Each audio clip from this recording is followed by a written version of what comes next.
ஹாய்ங்க. நம்ம விநாயகர் சதுர்த்திக்கு கடலைப்பருப்பு பூரண வச்சு எப்படி கொழுக்கட்டை செய்யலான்றதை பார்க்கலாம். அதுக்கு 150 கிராம் கடலைப்பருப்பை இந்த மாதிரி அரை மணி நேரம் ஊற வச்சுருக்கிறேன். அதை ஒரு குக்கரில் மாற்றிட்டு கொஞ்சமாக தண்ணி ஊற்றி ஒரு விசில் வர்ற அளவுக்கு வெந்தால் போதும். ரொம்ப குழைய வேக தேவையில்ல, ஒரு விசில் விட்டு கொஞ்சமாக வெந்தால் போதும். ஃபஸ்ட்டு வேக வச்சு எடுத்து வந்துடலாம். அதுக்கப்புறமா அதுக்கு தேவையான வெல்லப்பாகு எடுத்துக்கலாம். பாகுன்னு சொல்ல முடியாது, வெல்லம் கரைச்சி எடுத்துக்கலாம். 1/4 கிலோ வெல்லத்தை எடுத்து வச்சுருக்கிறேன். அது கூடவே கொஞ்சமாக தண்ணி ஊற்றி இந்த மாதிரி கரைஞ்சதுக்கப்புறமா வடிகட்டி எடுத்துக்கிட்டேன். இப்போ பாருங்கள், கடலைப்பருப்பு இப்படி நசுக்குன்னா இந்த மாதிரி மாவாகணும். போதும், இந்தளவுக்கு வெந்தால் போதும். இப்போ வடிகட்டி வச்சுருக்கோங்க. ஒரு மிக்சி ஜாரில் 3 ஏலக்காய் சேர்த்துக்கோங்க. வடிகட்டி வச்சுருக்கோம் இல்லையா கடலைப்பருப்பு, அதையும் சேர்த்துக்கோங்க. ரொம்ப ஃபைன் பேஸ்ட் மாதிரிலாம் அரைச்சிடாதீங்க. இந்த மாதிரி பவுடராக பல்ஸ் மோடில் போடுங்க. இந்த மாதிரி பவுடராக வரும். இப்போ ஒரு கடாயில் நம்ம வடிகட்டி வச்சுருக்கோம் இல்லையா வெள்ளைப்பாகு, வெல்லம், இந்த வடிகட்டி வச்சுருக்க தண்ணியை ஊற்றிக்கலாம். கொதி வந்ததுக்கப்புறமா நம்ம பவுட்ரு பண்ணி வச்சுருக்க கடலைப்பருப்பையும் சேர்த்துக்கலாம். கட்டி எல்லாத்தையுமே நல்லா உடச்சி விட்டுக்கோங்க.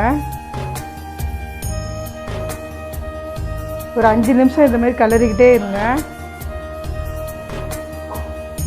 இப்போ அரை முறி தேங்காய் திருவி வச்சுருக்கிறேன், அதையும் நான் சேர்த்துக்கிறேன்.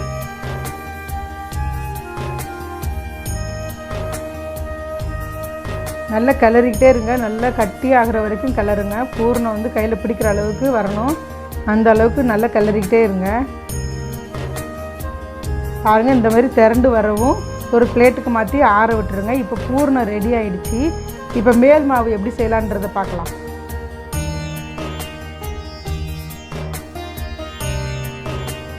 கடாயில் இப்போ நான் ரேஷன் பச்சரிசி மாவு தான் எடுத்துருக்கிறேன். 2 கப்பு எடுத்துருக்கிறேன்.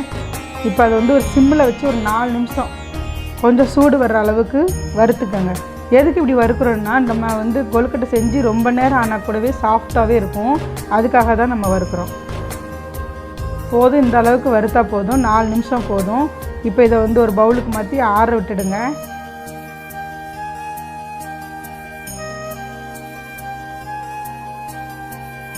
அதே கடாயில் 1 டம்ளர் மாவுக்கு 1.5 டம்ளர் தண்ணி விதமாக நான் 2 கப் மாவு எடுத்துருக்கேன் இல்லையா, நான் 3 டம்ளர் தண்ணி ஊற்றிருக்கிறேன். இப்போ அதுக்கு தேவையான அளவு உப்பு சேர்த்துக்கலாம். 1 டீஸ்பூன் நெய்யும் சேர்த்துக்கலாம். இப்போ நெய் நல்லா கரைஞ்சி கொதி வந்துருச்சு. இப்போ ஆற வச்சுருக்கோம் இல்லையா மாவு, அதை போட்டு நல்லா கிளறுங்க. இப்போ ஸ்டவ் ஆஃப் பண்ணிவிடுங்க. மாவு நல்லா எல்லாம் ஈக்குவலாக நல்லா கலந்து வர அளவுக்கு மிக்ஸ் பண்ணி விடுங்க.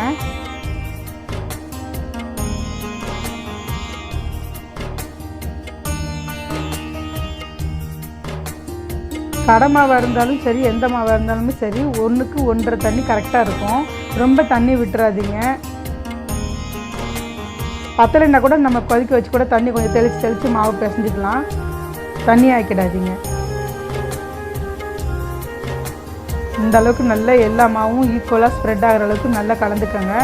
இப்போ ஒரு லிட்டை வச்சு மூடிடுங்க. ஒரு 5 நிமிஷம். அந்த சூட்லேயே கொஞ்சம் மாவும் நல்லா வெந்து வந்துடும்.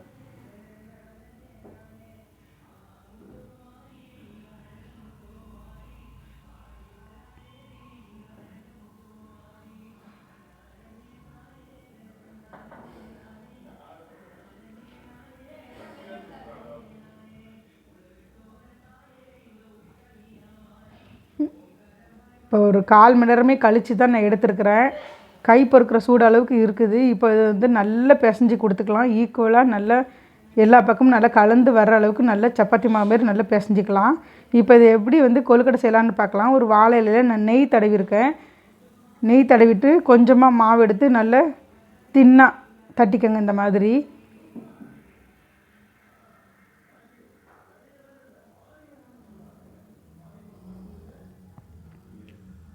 இப்போ இதுக்கு நடுவில் தேவையான அளவு பூர்ணம் வச்சுக்கோங்க. பாருங்கள், பூர்ணம் ஆறுனதுக்கப்புறம் கையில் கூட ஒட்டலாம். அந்த அளவுக்கு நல்லா கரெக்டான பதத்தில் வந்திருக்கு பூர்ணம்.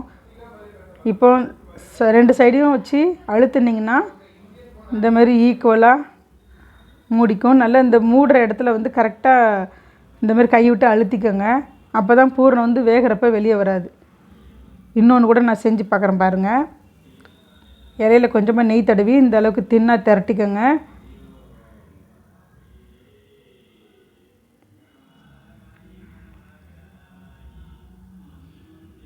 கொஞ்சமாக பூரணம் வச்சு 2 சைடையும் ஈக்குவலாக அழுத்துனீங்கன்னா சூப்பராக ரெடி ஆகிடுச்சு பாருங்கள். மாவு கொஞ்சம் கூட விரிசலும் வரல, நல்லா வெந்து வந்திருக்கு பாருங்கள். நான் சொன்ன மாதிரி 1க்கு 1.5 தண்ணி கரெக்டாக இருக்குது மாவு.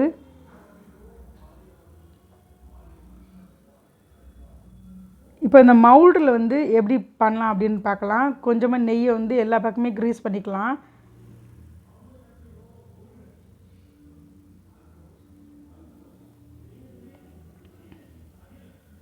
க்ளோஸ் பண்ணிவிட்டு இப்போ மேல் மாவு வந்து அந்த மவுல்டில் நல்லா ஸ்ப்ரெட் ஆகிற அளவுக்கு நல்லா அழுத்தி விடுங்க. அப்போ தான் இந்த ஷேப் வந்து கரெக்டாக கிடைக்கும் உங்களுக்கு. லாஸ்ட் வரைக்கும் ஆழமாக நல்லா அழுத்தி விடுங்க.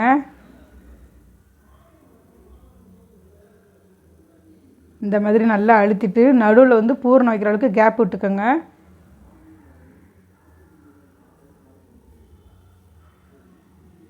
இப்போ பூரணத்தை உள்ளே வச்சிடலாம். இப்போ கொஞ்சமாக மேல் மாவு எடுத்து அது மேலே நல்லா அழுத்தி இந்த மாதிரி எடுத்து விடுங்க. அப்போ தான் அது வந்து நல்லா ஒட்டிக்கும்.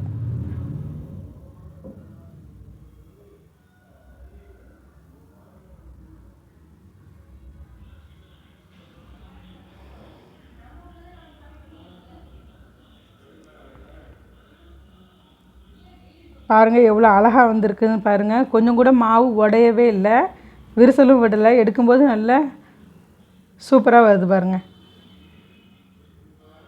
எத்தனையோ பூரண கொழுக்கட்டை இருந்தால் கூட எனக்கு வந்து இந்த கடலைப்பருப்பு பூரண கொழுக்கட்டை தான் ரொம்ப பிடிக்கும்.